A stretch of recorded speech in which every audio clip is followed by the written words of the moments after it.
We're here with Thompson. Specs Thompson. Sorry, messed it up. Legacy of the View. How's it going, Specs? It's going pretty good, man. That's good. So, in the front of this book, it says this is your very first comic book. It is. Before that, I had a teaser issue, just like to test the waters. But right there, that's the first official one. There's a full story with plot and all that. All right, and what gave you the inspiration for your character Chaz? Back in, I don't know, it was like middle school or high school. I used to do a lot of stories. You know how you like a show, and you say I want to make my own character and write stories about. Right. Well, Chaz in particular, he was supposed to be an X-Men, and his friend who was in the comic as well was that they were like partners. Like one was a Wolfbane from X-Men, and he's like he was supposed to be like Forge. The Chad's supposed to be like Forge, and they're supposed to be like a duo. And that was back in high school, and like a couple years ago, my girlfriend wanted me to start writing. So you should write and draw, So I gave it a shot and just started writing. Couldn't stop writing and decided to make it my own. And here I am. Yeah, I definitely like the book. The review for it's coming out Tuesday. So how many issues are you up to now? Technically, I'm up to 3 issues. But finish-wise, the second one's getting ready to be finished probably next month. When I say next month, I mean July. Okay, and where can they get these books? Right now you get the digital versions of the teaser and issue 1 on Amazon. If you want a hard copy, you go to my website, which is easy, legacyoftheview.com, and get it there. Or you can contact me on social media. We can do it that way as well. Okay, and how many issues do you plan on doing with the character? I got a big universe I'm building. For the Legacy of the View itself, I'm thinking about doing 100, and I guess 25 issues per volume, so 4 volumes, and like that would technically be his completed story. Then I want to do spin-offs with like other characters for tie-ins as well. Are we gonna see other characters team up with the View in later issues? Yeah. Like I said, his friend he's in the first comic. They they're best friends, so they team up a lot. Then there's a female named Boots. She's like I don't know how to explain what she is, but right there in the View comic, she's like a ninja. I can describe her as being like Karai from the Ninja Turtles.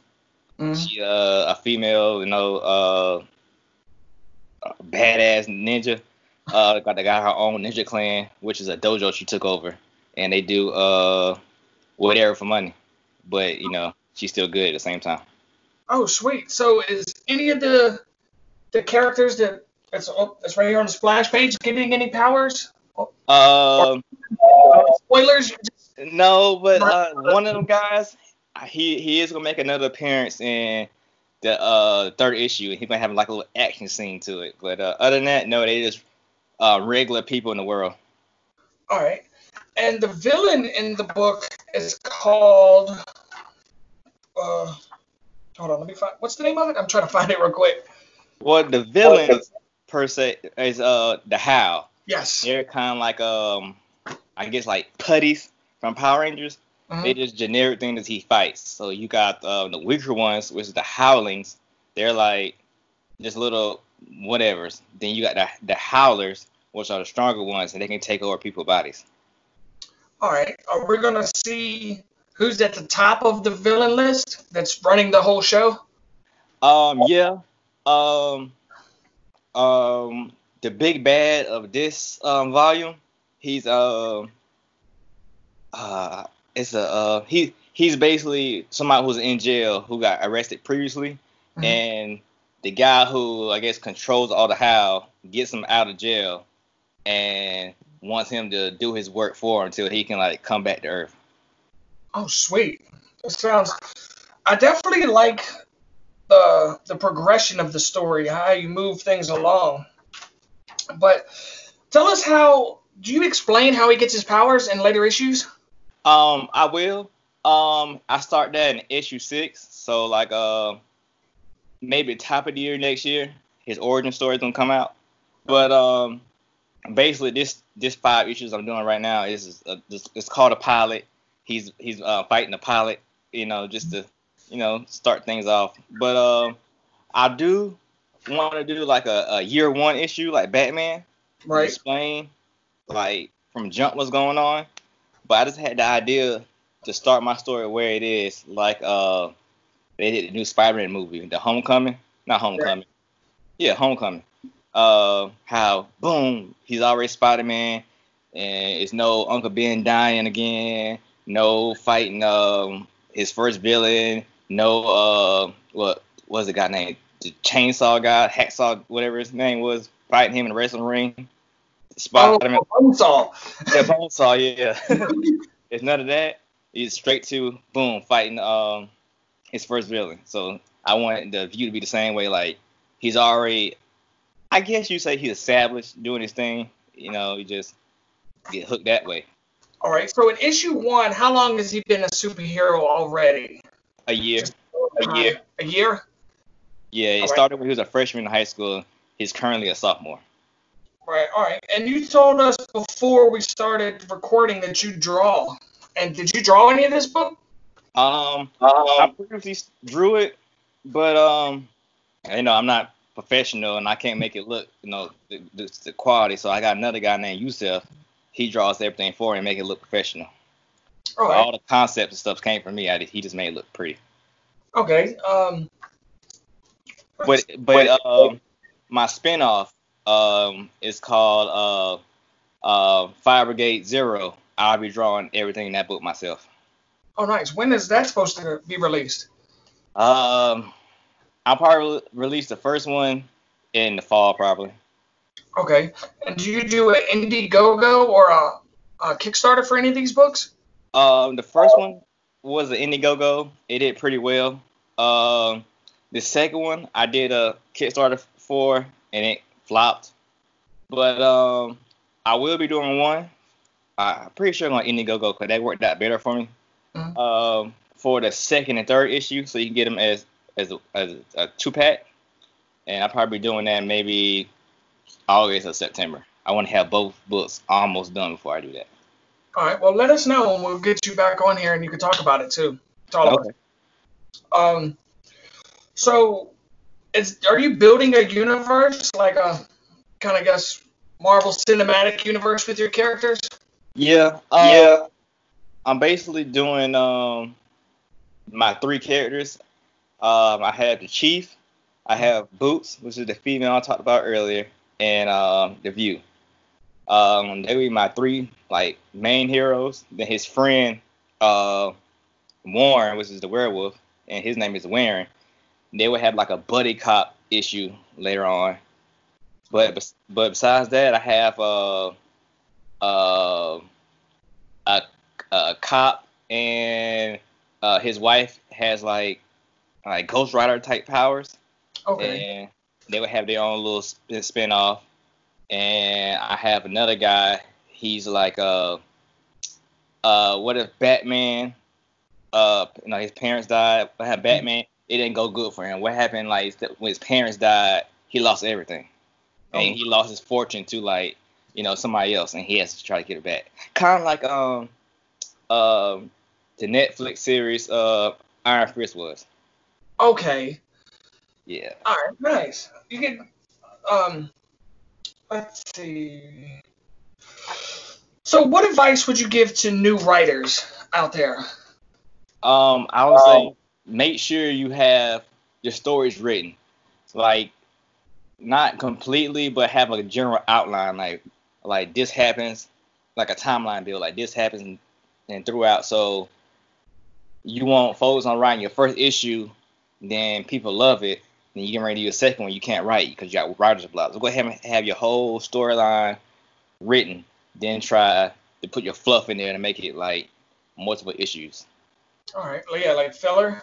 Yeah. So like you want him to fight some guy with fire powers and get a girlfriend and then go into space. Yeah, have that already written, but like the stuff in between, you can add that as you go. All right. And are you a performing artist, you said? No, I'm a DJ. All right. All right. So tell us about that. How did you get becoming a DJ? Well, I love music. You know, I was in band. I did orchestra, violin, all that stuff. But and I always loved music. In high school, I had like an iPod video that had like 500 songs or something on it. And after high school, I went to a house party, and the guy wasn't playing the right music for everybody, and I had the iPod with all the songs on there. So I hooked up to the auxiliary cord and started playing music, and I seen how people react to the music I was playing, and I enjoyed it. Then from there, I met a guy in college who DJ. He taught me some stuff, and I went from there, and I've been on tour and all. Oh wow. Would you have a link or anything that people could listen to your music? Um, I don't, I, I haven't really produced any music. I got one song that I produced. It's on YouTube. You can type in DJ Specks. Name of the song is Eat, and the artist on there is Kobe the Shooter and Von B. And it's kind of like how DJ Khaled would pull artists and make a song. Right. I have other songs as well. I haven't released yet. I think the other one you can find is called Slay, and that's an R&B song. Is all of this going to be released on your YouTube channel? On YouTube and like at Apple Music and Spotify. I just gotta get inspiration to put it out. You know, just the comic book and stuff going on. Just trying to pick and choose. All right. So now that we know about your music and your comic, how did you get into comic books? What was your first introduction to comic books, or who? I think my mom liked superheroes. I'm pretty sure she was a Batman fan.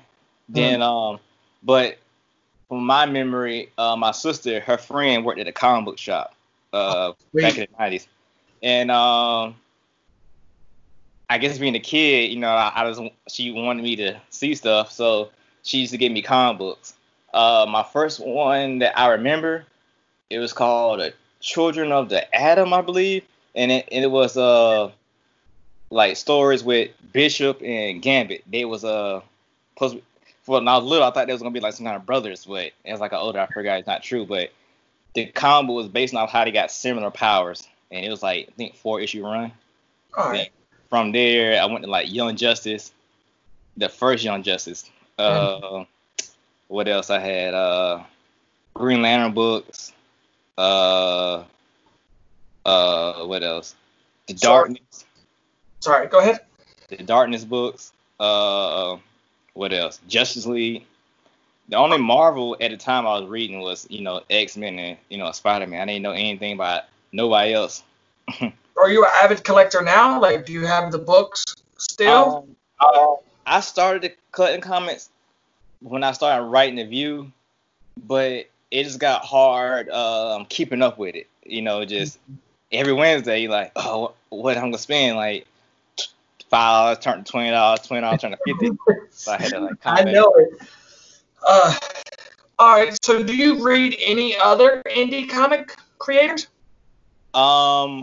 Yes. Right now, I got I got two friends who I actually do keep up with their stuff. One is called his book is called A Homeboy. I just reviewed that. Yes. Yeah. He the one got me in the direction I need to go. We actually have the same artist. Nice. All right. And the other one's from Concrete Comics. The Zolver.